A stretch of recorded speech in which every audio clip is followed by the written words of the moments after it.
but I think you also surround yourself with a support system, which I am envious of. But you do a great job of having that balance. Didn't know the amount. Expensive new berries I couldn't even pronounce. No gun polish, just sticking the party. Hope nobody gets out of their body. Got himself hurt, he was full of that money. We ain't even wanna have to kill nobody. Influence it. Oh, God. You can just do name and occupation to start with. Okay. Oh, yeah, maybe, yeah. So, name is Jen Saylor. Occupation is relocation management. So I move people for work. Yeah, that's what I do. How long have you known Joe? 5 years? No. 5. It's going to be, I think it's going to be a little bit over 5. 5 years, if I'm not mistaken. 6 years, yeah. I think 6, yeah, if I'm not mistaken. If memory serves me correct. I want to say about 6 years. Yeah, 6 years, because August was our first, no, so it's been 6 years, because August was our first year A little together. over 6 years. Yeah, so 6 years, yeah. How do you guys know each other? I was introduced to Joe, I was actually recommended to Joe as a trainer to compete. I wasn't sure if I wanted to compete, and he was recommended to me. Met Joe, and I was like, all right, he's a little different, but He's special. He's special, but we clicked. And his style really jived with my personality. We got along. I think we clicked right away. We had fun. It was fun. We became friends. I mean, I got to have my friend train me. So yeah, that's how I got to do it. My first show, we had a very short amount of time to prep, but I knew that I wanted to compete.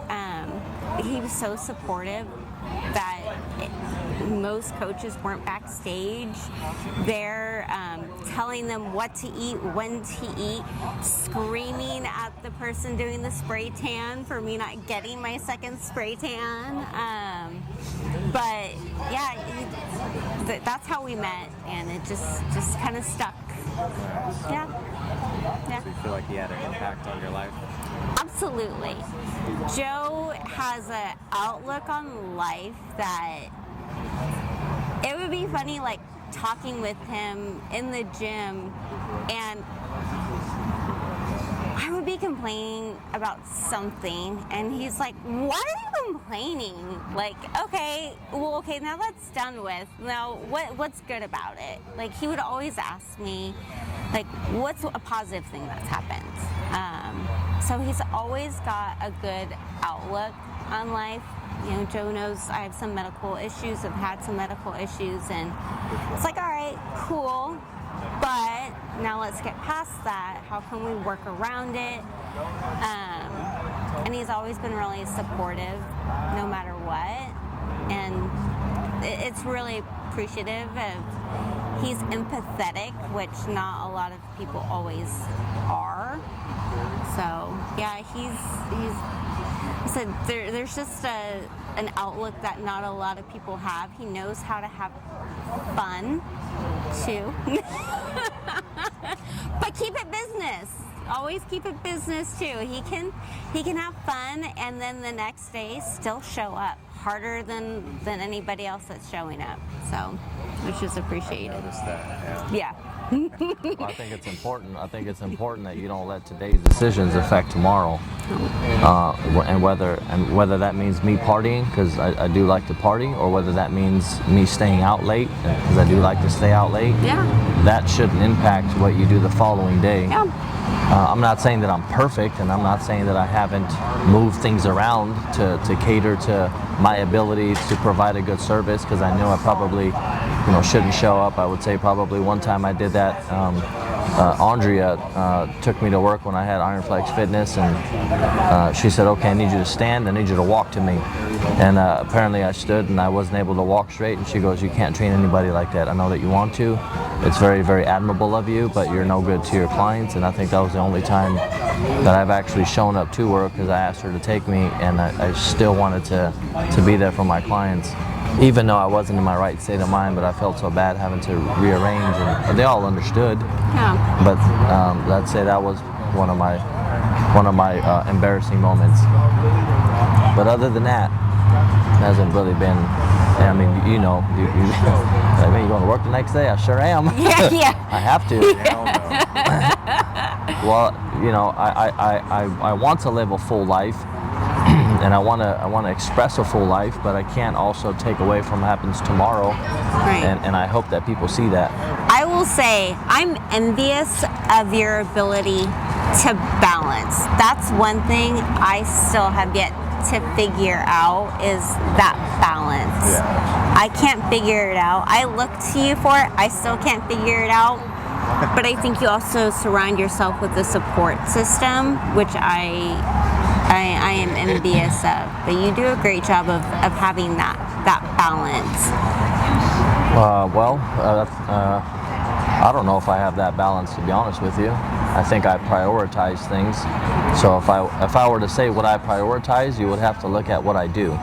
So if I had to back my actions with my words, I would say I prioritize fitness above all. Mm-hmm. And you can look at that, and I'm in the gym 5 days a week, 6 days a week. I mean, secondly, I probably would say I prioritize my work. Mm-hmm. And you can see that based on the testimony of all the people I work with, and how committed I am to them, and I sacrifice my time and I go to their functions, and I think after that I probably prioritize, you know, everything else. And in the midst of all that, I still try to prioritize communication and having the bond that I have with so many people. As you know, Ruben mentioned, I text them every single day. I may not text Jen every single day, but I mean, I still reach out to everybody, you know. And then I also have Joe Squad on Facebook, that also keeps them connected with me, and they see me on social media. But I think it's important to have bonds and connections that last longer than a month or seasonal, or the things are really good for me right now, so I really need this support system. I think it's important to actually show people that I'm human, I'm vulnerable, I need help, I need assistance, but I can also stand on my own 2 feet if I need to. And sometimes that requires me to be extremely vulnerable, which I've learned how to do over this past year. More than ever. I think it's caused more of a connection with the people in my life, because I've shown that I'm actually human, because sometimes I think he's a robot. I think Joe's genuinely a robot. He puts oil somewhere and he just gets up and goes. I've been told that a lot. He's just a robot. He's not human, you know. Like the other day I was extremely tired, and somebody was like, "Oh my God, you're human." He's actually tired. How? And I was, but I think it's because of these past 3 weeks that have been very emotional on me. I've allowed a lot of emotions to come over me, and I just got to a point one night I was spent, I was done. And I left and I went home and I went to sleep. The next day I was ready to go. Good. Well, that's Joe. Yeah. No excuses. I'm done. I have my little mini meltdown. I'm good. Oh yeah. Yep. That's it. That's you. But I do appreciate anytime you reach out, I get excited that you reach out. I'm like, oh, it's my friend Joe. And that day you reached out to me, I felt horrible. I'm like, I'm a horrible friend. Like, you had things happen to you I didn't know about, and I was like, I'm terrible. And I felt so guilty, because you're such a genuine person, and I, like, every time we connect, it's like nothing's happened, nothing's passed. It's we pick up right back where we left there, because I hold no animosity, and I hold no bad feeling for people not necessarily being like me. I told somebody that I'm loyal. I'm not loyal because of you. I'm loyal because that's just who I am. Yeah. I'm just a loyal person. Yeah. But don't get it confused that I'm loyal for you. I'm loyal because that's just my personality. Yeah. So whether you give it back to me or not, I'm still going to be the same person. Yeah. So I don't want to change just because somebody's not like that to me. This is just who I am. So life is going to treat me very, very poorly if I constantly look for those things, and my life hasn't been perfect, but I refuse to have that actually dictate how I should be.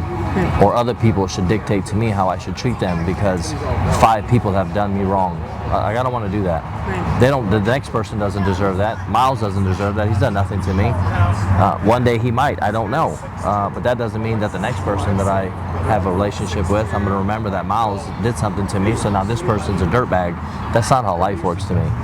Like you generally want to put your best effort, and if it goes unnoticed, then so be it. But do it to everybody. Right. Doesn't go unnoticed. You know. So you shouldn't feel bad. You're just in a different place than I am, and we all put things in different orders. That's all. Some people prioritize texting. Some people don't. Some people are horrible at it. Some people are horrible at connecting because their lives just don't operate like that. Their minds don't operate like that. They can't focus on all of this and also focus on their business or their career or their passion. Or sometimes you just don't know where people are at. You don't know if they're suicidal. You don't know if they're having a rough time at home, if they're embarrassed about where they're at in their current state in their life. So you just don't know.